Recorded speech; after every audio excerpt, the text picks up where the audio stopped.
So is anxiety beating you down and taking over your life?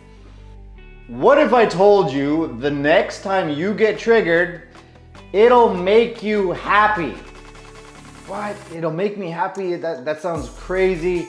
Yes, it does sound crazy, but it's totally possible to get to the place where you see anxiety as a building block, something that makes you stronger and builds your character, only with the right mindset. And I'm gonna teach it to you now, so get ready, let's dive in. And before we dive right in, just wanna give you the heads up that this is what I do, what I've dedicated my life's work to. So if you need help and support, there's a link below the video to book a call to speak with me directly, and I'd love to be able to support you with this transformation that you're trying to make. Okay, and for you to have trust that anxiety is serving a deeper purpose in your life, which as we said, it's a building block. It's making you stronger and building your character. In order to trust that this process is underway, you have to develop faith. And that's what we're gonna be talking about today. Just hear me out for a second here, because I don't want you to think it's some religious dogma or it's some abstract pie in the sky that you try to reach for, but you never actually develop, because the more you try, the anxiety's still there and it's still beating you down. First, let's define what faith is. Let's put it very simply. It's trusting in something or having confidence in something. That's the simplest way that we can put faith. And for you, what you're trusting in is that this super uncomfortable situation where you're getting triggered, you're in your head, you're self-conscious, you get the physical symptoms, you can't connect with people. You're trusting that situation is making you stronger. It's building your character. So when you get triggered, how do you respond to the situation at hand, the situation, the people, the circumstances that you find yourself in? How do you respond? In other words, how do you direct your mind, your willpower, and your decision making and your choices?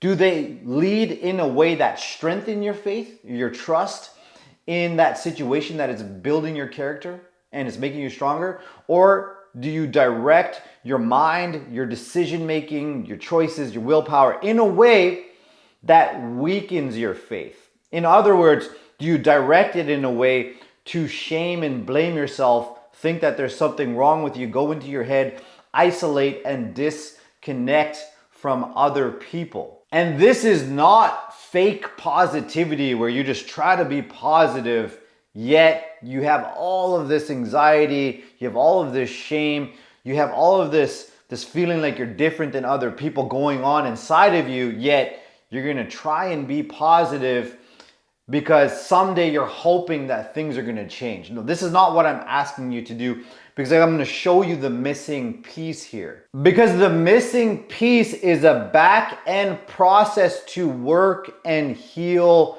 your triggers. Because oftentimes, this is a very, very dangerous game that you wanna be careful here.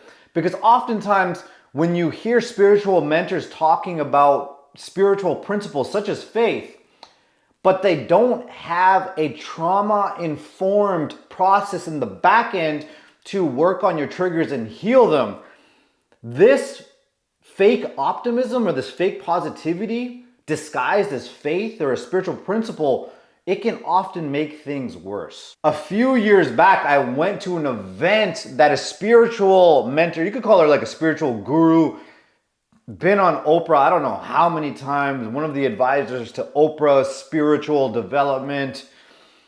And I remember going to this event, and she was all about prayer and meditation, prayer and meditation.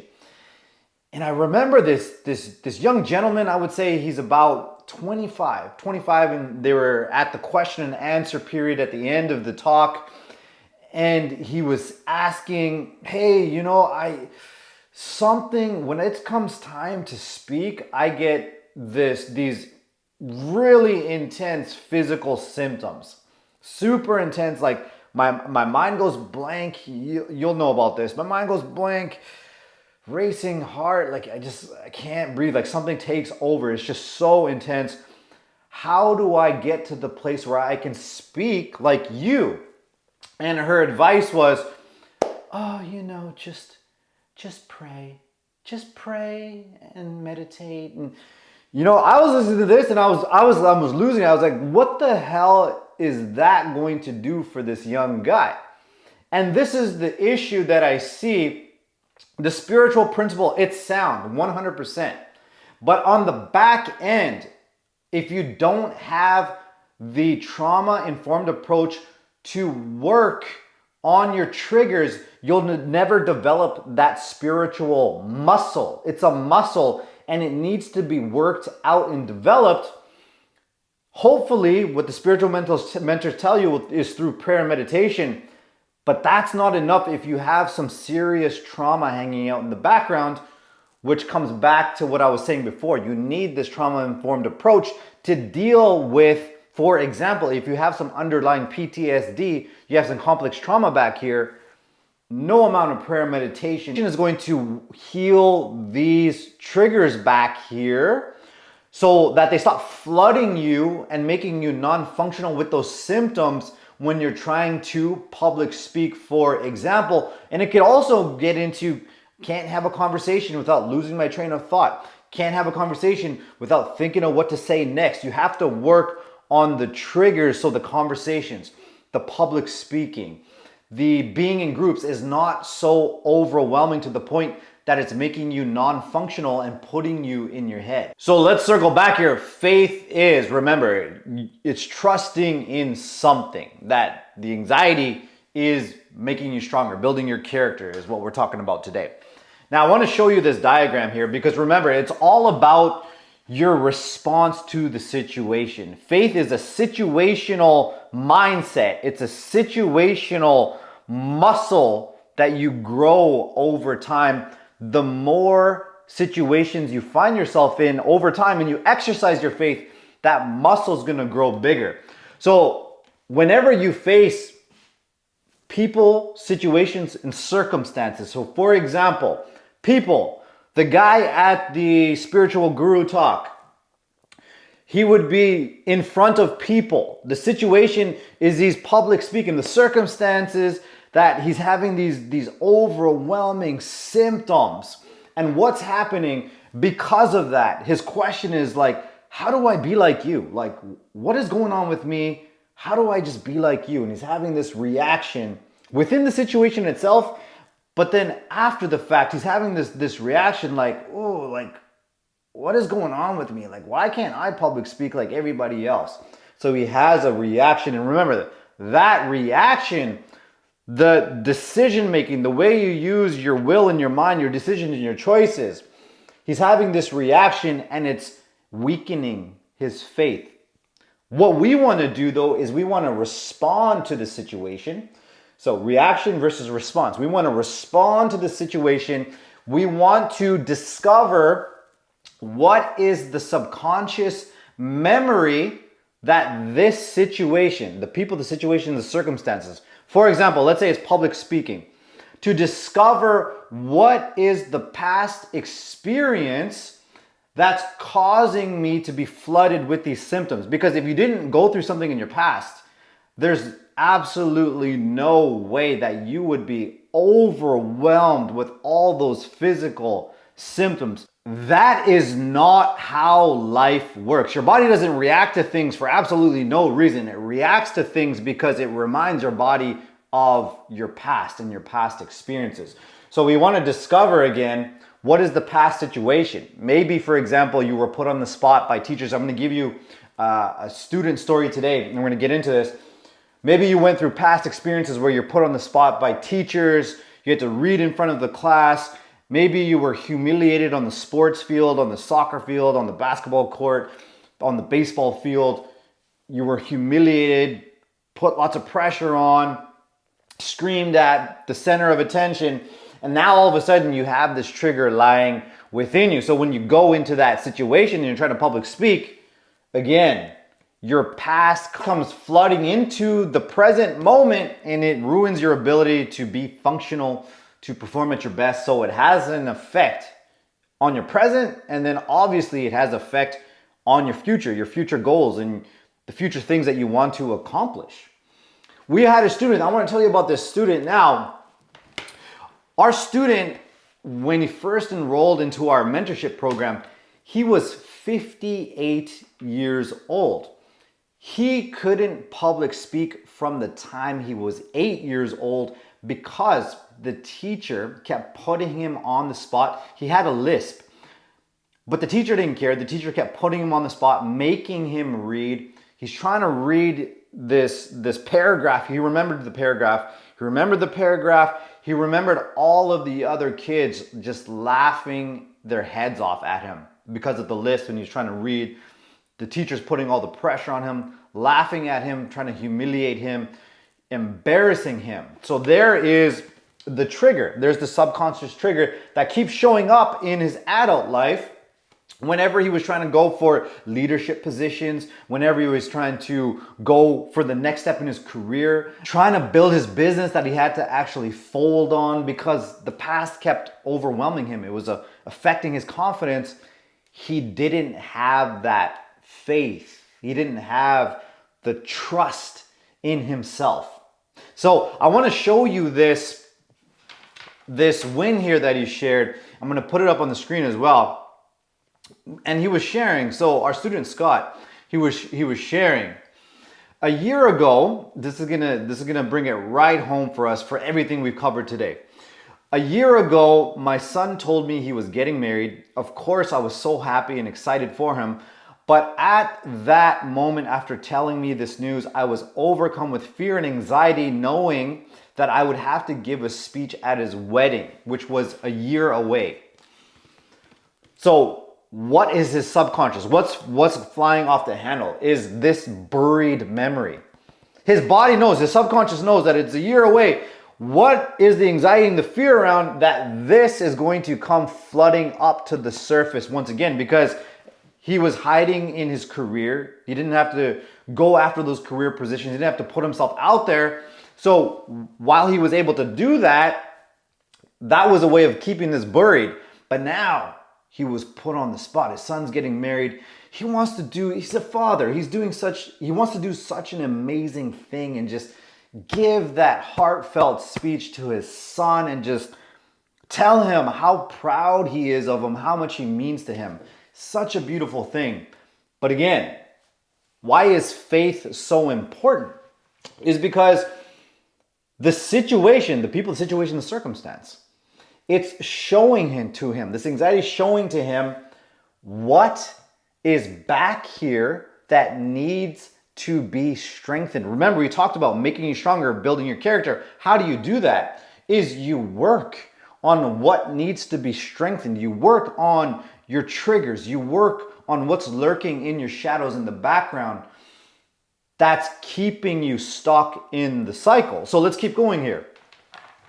So every day I woke up with anxiety over it. As the days went by to the countdown date, I was so nervous the night before and the day of. I kept talking to his inner child. So for example, this memory here, he's only 8 years old in the memory. And what are we doing when we heal?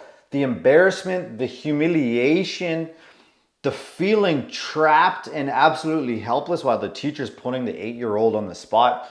We're healing this and shifting the feeling tone from humiliation, feeling trapped, overwhelming panic, embarrassment. We're shifting the feeling tones to a more neutral feeling tone, so it doesn't carry so much charge. So then when he goes into the speech, this same memory is going to get access because he's public speaking. Over here, he's public speaking. But that doesn't mean that the old unresolved feelings need to come flooding him in the present moment. That's how we get resolution.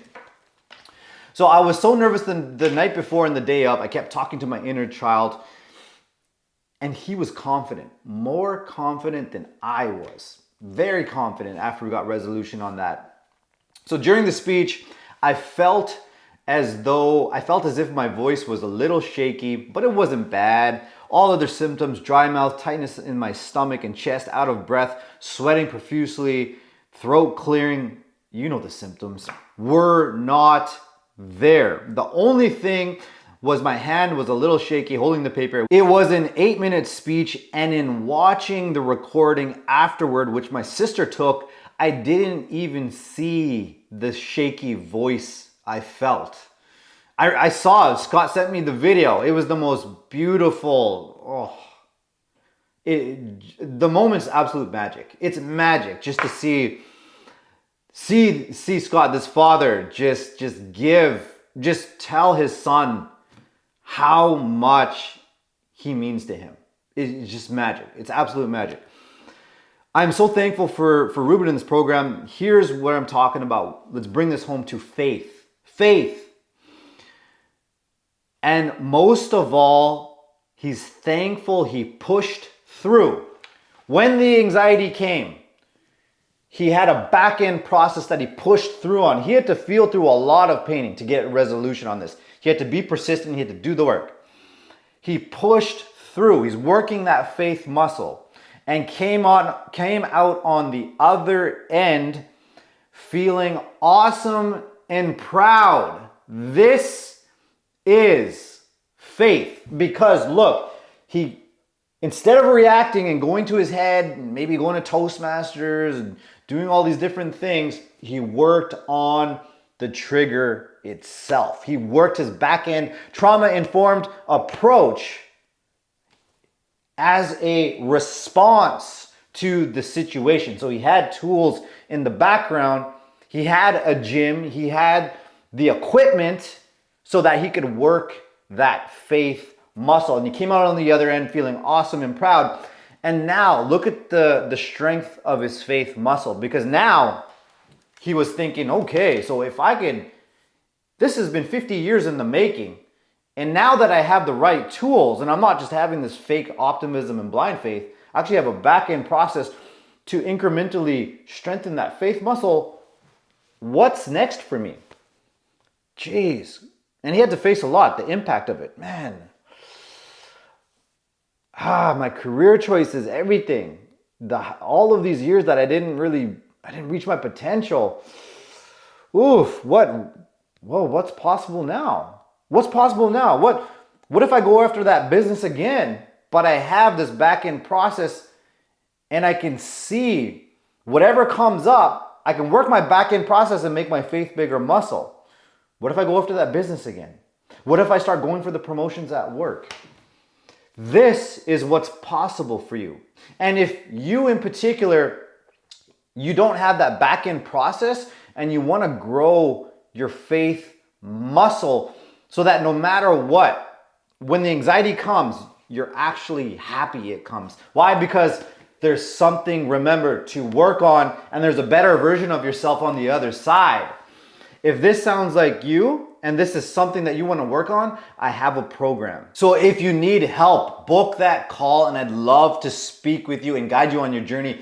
This is the work that I do. I help the underdogs. I help men who weren't set up for success, like our student Scott. And I help them. They're reaching for the highest version of themselves. They know they got gifts to give, and they're heavily into personal development, but they hate themselves because they're inexpressive and highly anxious in the physical symptoms, and they're highly self-conscious because of it. And I guide them to expressing themselves confidently, assertively, and connecting with people authentically by reducing their anxiety levels and loving themselves for it, which helps them become the man that they want to become, the ones that they once put on a pedestal and admired. They get to be that man. They get to be proud of who they are. Just like Scott, who walked out of giving that speech feeling awesome and proud and feeling confident that anything in life is possible. So if this sounds like you, book that call. Let's chat and see what's possible for you. I'll talk to you soon. Peace.